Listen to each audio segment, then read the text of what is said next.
If you're a student looking for a laptop, you probably want to spend the least amount of money. And with the release of the cheapest MacBook ever, the MacBook Neo, it seems like a no-brainer. But how does it compare to Windows laptops of the same price? Well, I picked up the best one I could find for around 600 bucks, the Acer Aspire 14. So which one of these is better? Let's find out. And please like and subscribe if you like these type of videos. Starting from the outside, you're gonna find most of the differences here. The MacBook Neo is a MacBook, so it's got an incredibly sturdy, well-built, fully aluminum body. And when I say sturdy, I mean it could probably stop a bullet. It's got a unibody, so no sharp edges or weird stickouts anywhere. I mean, this thing is premium. Meanwhile, the Aspire is mostly made of plastic. It's not built horribly, but compared to the MacBook, the difference is massive. It creaks a little and it just doesn't feel as premium to the touch. The MacBook is also a bit more lightweight, and that weight is a whole lot more balanced. And it's one of the thinnest laptops in the world, which looks really sleek. But then again, it is simply a smaller laptop than the Aspire, so this isn't entirely fair. But looks aren't everything, and the Aspire has most of its good aspects hidden on the inside. It's got quite some higher specs than the MacBook Neo. The biggest difference here is that the Aspire has a regular, pretty good 8-core CPU, while the Neo has a literal iPhone processor. But that doesn't necessarily mean anything. And while the MacBook Neo is stuck at only 8 GB of shared memory, which is not a lot at all, the Aspire has double that by default. And it can be spec'd all the way up to 32 GB, and that's quite the advantage. Especially in multitasking or even just in basic use, that's gonna make your laptop a whole lot more snappy. But specs rarely tell you everything, so just wait until we see them perform. In terms of port selection, the Aspire wins by a mile, with it having infinitely more I/O than the MacBook. They both charge exclusively through USB-C though, which is very nice, because you could use any charger you'd want to. But they do charge at different maximum wattages. In Europe, Apple doesn't give you a charging brick in the box though, while Acer does. But this is likely going to change as well, because the EU just passed a law that chargers don't have to be included with laptops anymore. So yippee. Next, let's look at their keyboards. A pretty big downside of the MacBook Neo is that it does not have a keyboard backlight, while the Aspire does. You're gonna find yourself typing in the dark sometimes, and it just sucks not to have one at all. Here's how their actual keys compare.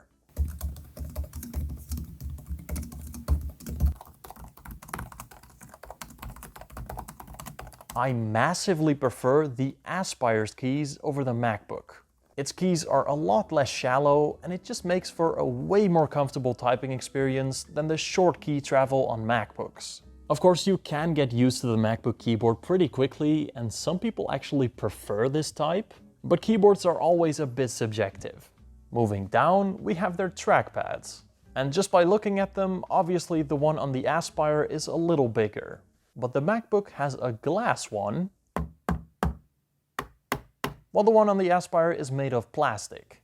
And this specific trackpad on the MacBook Neo is one of the best designs on any laptop. Because while regular diving board trackpads, like the one the Aspire is using, can't really be pressed on the top part, this one on the Neo can be pressed everywhere with equal pressure, and it feels awesome. But as for the clicks themselves,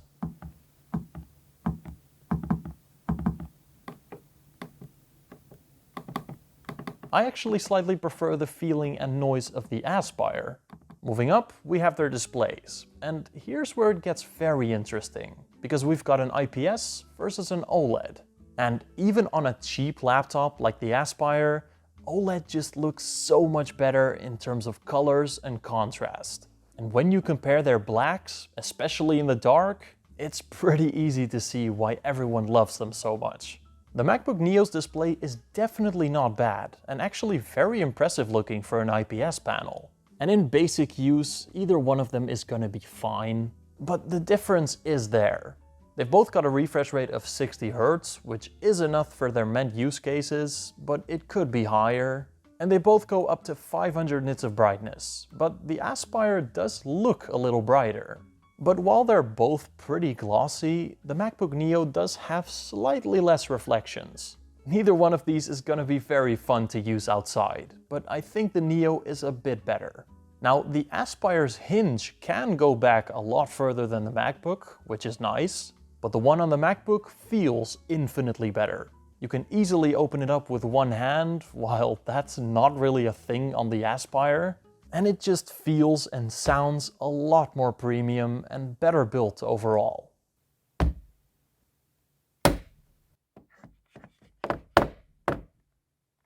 But what about their speakers? MacBooks have dominated the laptop segment here for quite a while now. So how does the Aspire hold up?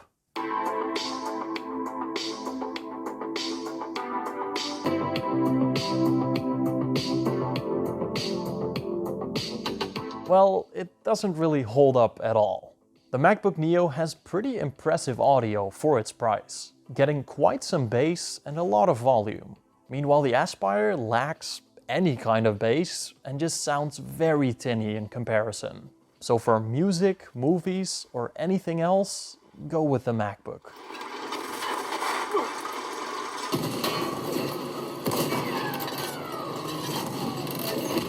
The MacBook Neo has one of the best webcams I've ever seen on a laptop, and its microphone is almost studio level quality.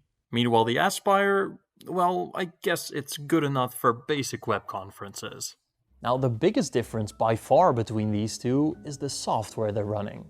99.9% of apps are simply made for Windows, and while macOS has gotten a lot of compatibility layers over the years, you just can't run an exe file on a Mac.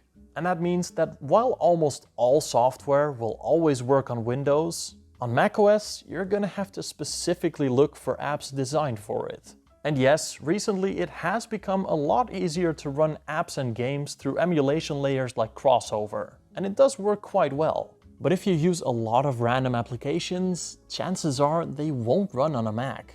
But let's get to what you actually care about: performance. These two laptops both have pretty low power chips, but the MacBook Neo has a literal iPhone chip. So how do these two compare? Well, in Cinebench 2026, the MacBook is a lot faster single-core wise, but the Aspire is a lot faster in multi-core. So while they're both very different low-power chips, they do trade blows. But they both also have an integrated GPU, so how do those compare? Well, in 3D Mark's Steel Nomad, the Aspire actually performs quite a bit better. But compared to actual dedicated GPUs, that's not saying much. Now, neither of these are gaming laptops, at all. And most games don't even run on macOS, let alone on Apple Silicon. But with that crossover emulation layer, we can run a bunch of stuff that normally wouldn't work. And some people really want to play games on the side as well. So let's see how these two compare in some actual games. Well, in Minecraft, the MacBook Neo does run pretty well at 16 chunks. It's more than playable. But the Aspire gets almost double the frame rate. It also stutters less and just feels a lot nicer.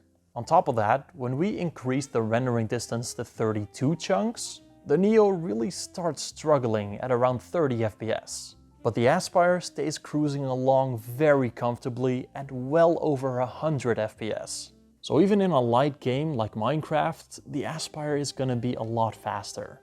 But let's step it up by a whole lot and try to run a way heavier game: Cyberpunk 2077.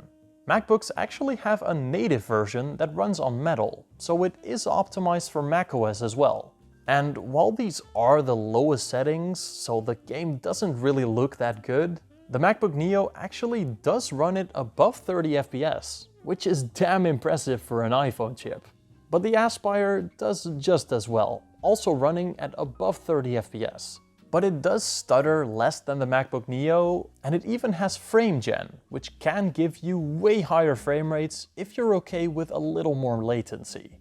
So I feel like the Aspire easily wins in terms of gaming. And since it's running Windows, it's gonna be able to run most games.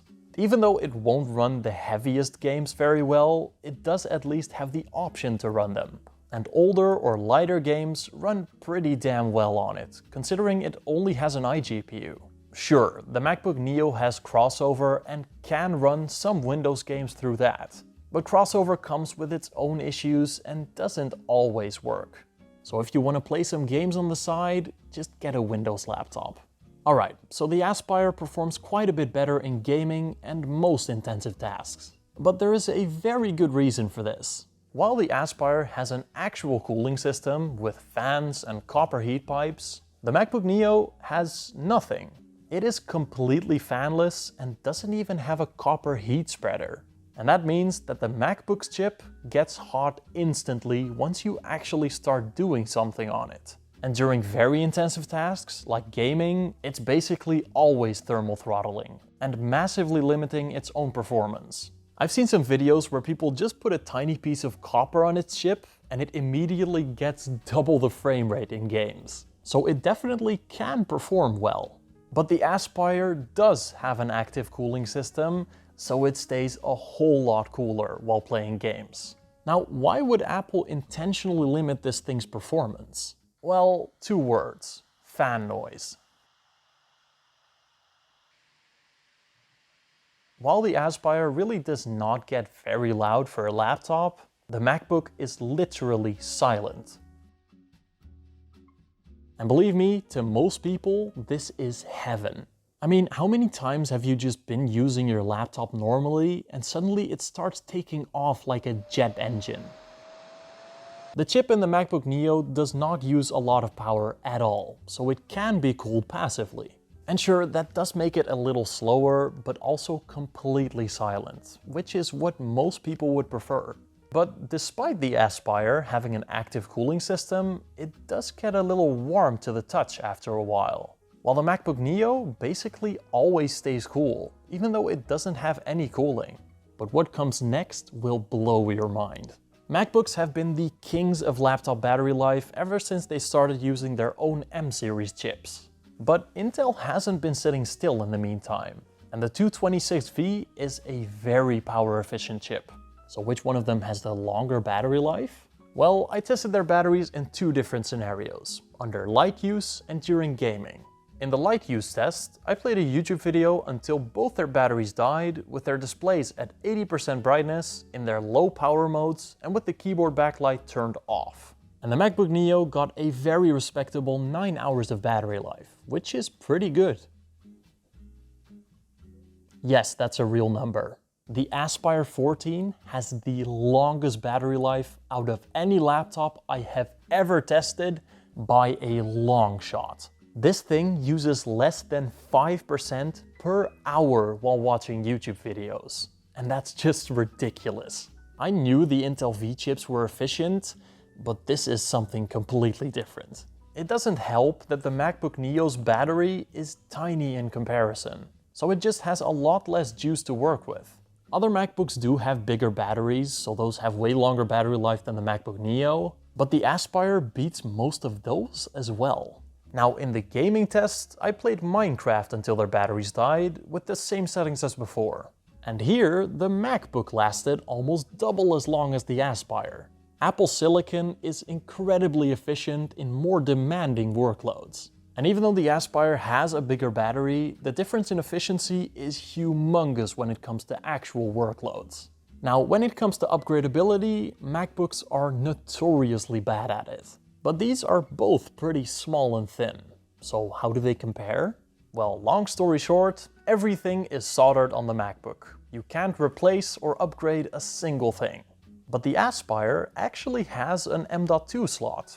Only one, but at least you can upgrade its storage. And it also has a Wi-Fi card slot, which is handy since most of these models only have Wi-Fi 6E. But unfortunately, it is still a thin laptop, so its memory is completely soldered. But for a student laptop, one point rules all: pricing. And these 2 laptops are both incredibly affordable. Here in Europe, the MacBook Neo can be found for around 700 euros, which is amazing value for a MacBook. But if you've got a student email address, you can get that down to 600 euros with a student discount. And the Aspire is a little bit more, but it's about the same price most of the time, between 700 and 800 euros. In the United States, the MacBook Neo is even cheaper at only 600 bucks. And with that student discount, it's only 500 bucks, which is crazy.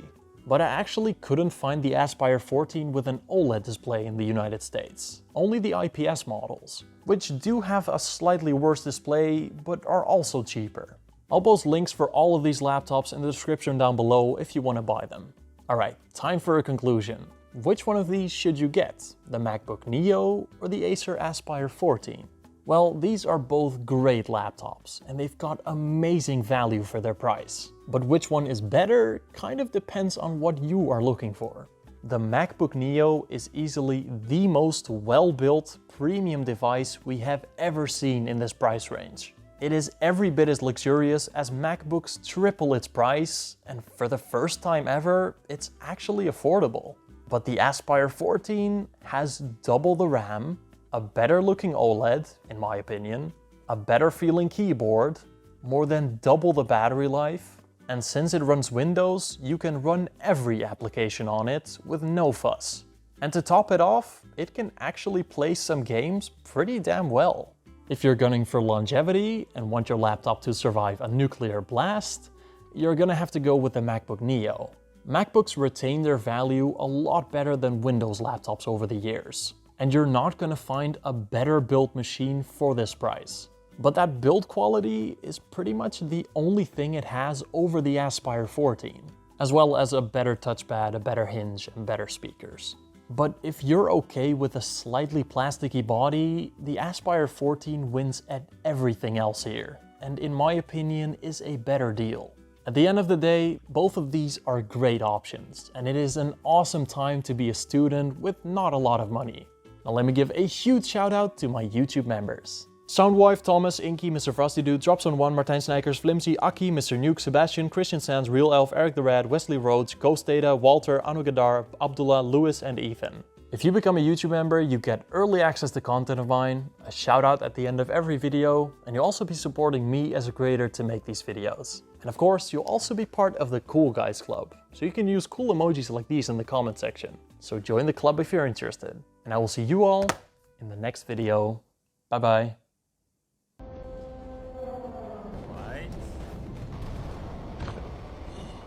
40乘80。